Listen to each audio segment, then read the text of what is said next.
Hello viewers of this video. This is just a glimpse of Astoria Palawan, and it's just an hour drive from city proper. We came here to celebrate our mom's 60th birthday and staycation na rin. Solo tayo dito kapag morning and tumataas naman yung tubig kapag noontime or sa gabi.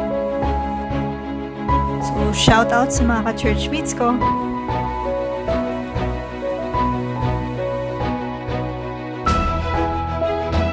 That's just it. Check their website for rates and availabilities. So, see you on the next video, guys.